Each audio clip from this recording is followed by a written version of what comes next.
हकीकत तो ये है कि इस केंद्र सरकार, राज्य सरकार की कई योजनाएँ धरातल पे नहीं है, कागज़ों पे है जी, और धरातल पे जहाँ है वहाँ भ्रष्टाचार में लिप्त है।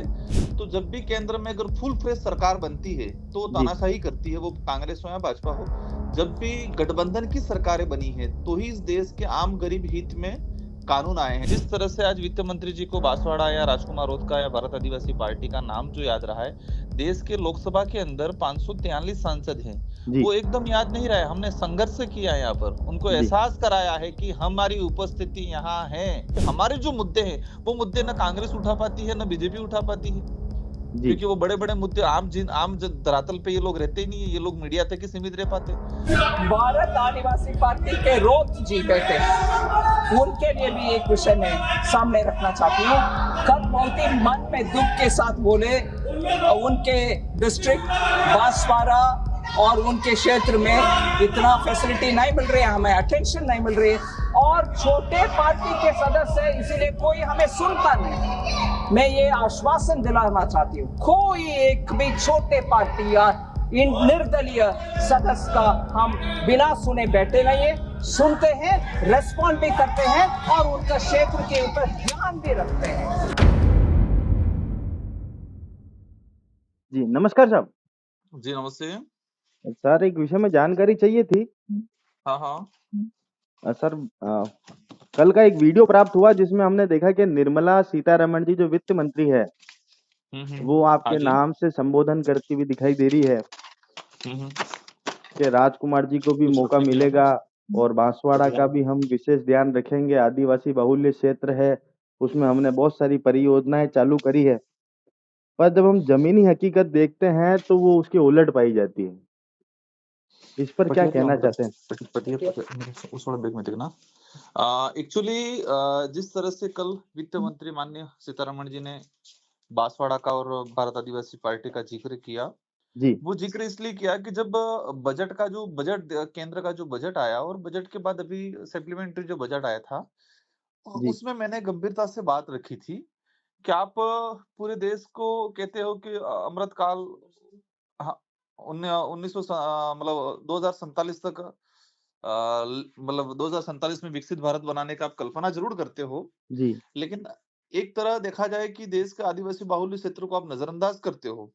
जी, वो संसदीय क्षेत्र जो बांसवाड़ा है, उसमें गवर्नमेंट केंद्र सरकार की अधिकतर स्कीमें, राज्य दोनों की अधिकतर स्कीमें सिर्फ कागजों तक सीमित रही है, धरातल पर इम्प्लीमेंट नहीं हुई। ये बात मैंने उनको उठाई थी नाराजगी व्यक्त करते हुए, तो उन्होंने गंभीरता से मेरी बात को सुना था और जी, उनका जो रिप्लाई आया उसमें, देखो ये तो सच्चाई, हकीकत तो ये है कि केंद्र सरकार, राज्य सरकार की कई योजनाएं धरातल पे नहीं है, कागजों पे है जी, और धरातल पे जहाँ है वहाँ भ्रष्टाचार में लिप्त है। लेकिन एक बात, ये अच्छी बात है कि कम से कम केंद्र सरकार का बांसवाड़ा आदिवासी बाहुल्य क्षेत्र की तरफ कम से कम ध्यान तो गया है थोड़ा बहुत। जी, अब लेकिन मेरा प्रयास रहेगा कि वो ध्यान है वो वास्तविकता में बदला जाए। जी, जी, हाँ, वो ध्यान है उसको वास्तविकता में बदला जाए।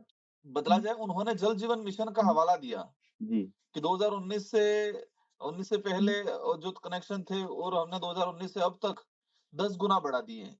1,43,000 घरों में कनेक्शन दे दिए, ये उन्होंने कहा। लेकिन 1,43,000 घरों में कनेक्शन दिए, उसमें से 50% घरों में पानी नहीं जा रहा है आज। जी, और जल जीवन मिशन बांसवाड़ा जिले के अंदर 70% पॉपुलेशन आज भी पेयजल से वंचित है। जी, तो ये कहीं न कहीं वाहवाही लूटने वाले आंकड़े थे। उन्होंने ओडीएफ का हवाला दिया, शौचालय 3 लाख के आस-पास शौचालय बना दिए, लेकिन 14,000 में 12,000, 12,000 में कौन-सा शौचालय बने?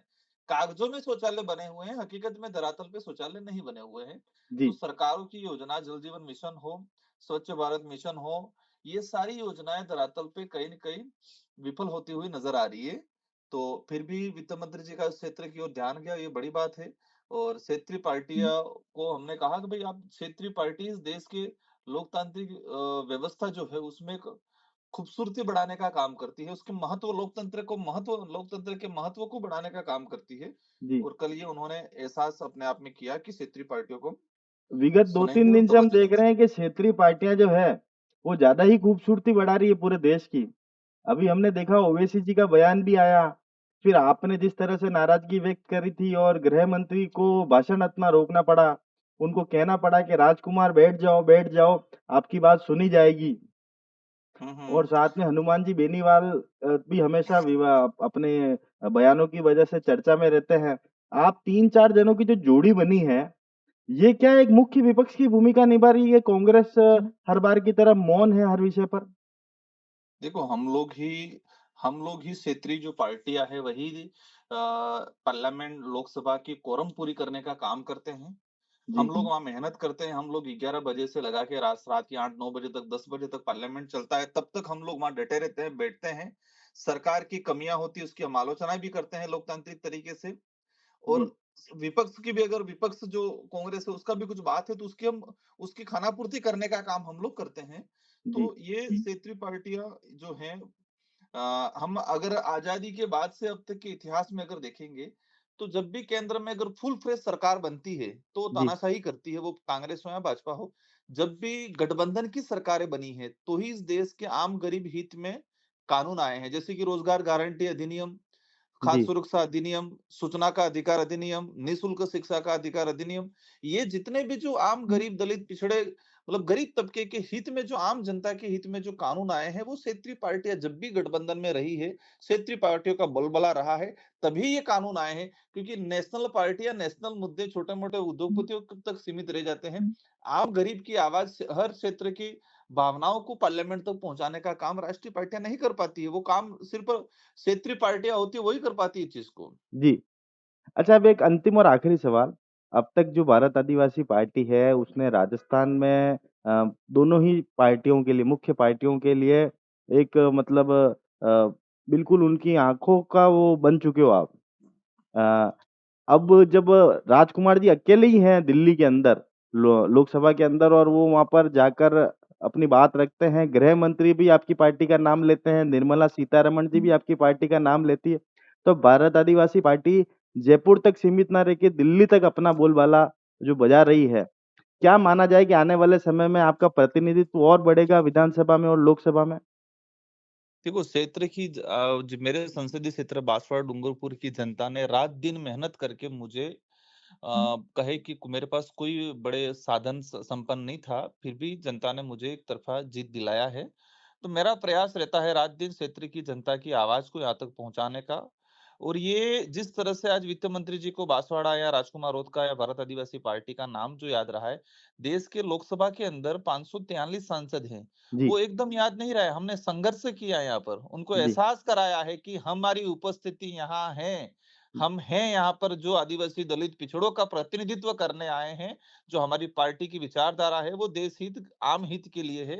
ये एहसास कराया है। इसके बाद इन लोगों को केंद्र सरकार के जो माननीय गृह मंत्री जी हो, वित्त मंत्री जी हो या राहुल गांधी जी हो, इनको ध्यान में तब आया है कि नहीं, क्षेत्रीय पार्टियां यहाँ पर पहुंची, क्योंकि हमारे जो मुद्दे हैं वो मुद्दे न कांग्रेस उठा पाती है, न बीजेपी उठा पाती है। जी। क्योंकि वो बड़े-बड़े मुद्दे धरातल पे ये लोग रहते ही नहीं है, ये लोग मीडिया तक ही सीमित रह पाते हैं। तो ग्राउंड की जो रिपोर्ट है वो क्षेत्रीय पार्टियां पार्लियामेंट में रखने का काम करती है। इसलिए उनको अब एहसास हुआ है कि नहीं, क्षेत्रीय पार्टियां हैं, जो उनके मुद्दे हैं वो अलग टाइप के मुद्दे हैं, आम जन से जुड़े हुए मुद्दे हैं, ये उनको एहसास हुआ है। एक आदिवासी मतलब ट्राइबल मेंबर हमारे भारत आदिवासी पार्टी के रोत जी बैठे हैं, उनके लिए भी एक विषय में सामने रखना चाहती हूँ।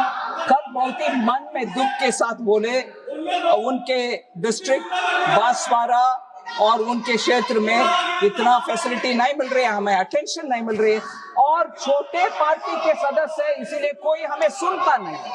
मैं ये आश्वासन दिलाना चाहती हूँ, कोई एक भी छोटे पार्टी या इन निर्दलीय सदस्य का हम बिना सुने बैठे नहीं है, सुनते हैं, रेस्पॉन्ड भी करते हैं और उनका क्षेत्र के ऊपर ध्यान भी रखते हैं। मैं ये बात जरूर बोलना चाहती हूँ। जल जीवन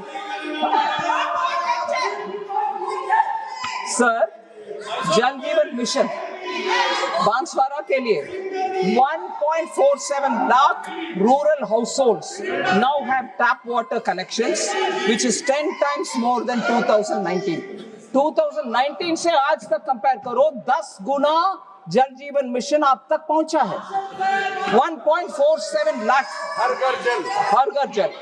और PM Awas Yojana 2.19 lakh houses have been provided. 95.4% coverage है आवास योजना का बांसवाड़ा में. स्वच्छ भारत मिशन में more than 3 lakh household toilets have been built. 847 sanitary complexes have been built. 95% से ज्यादा गांव ODF ओपन डेफेकेशन फ्री है बांसवाड़ा में. और सौभाग्य स्कीम में 52,390 households in Banswara have been electrified. Electrification पहुंचा है सर.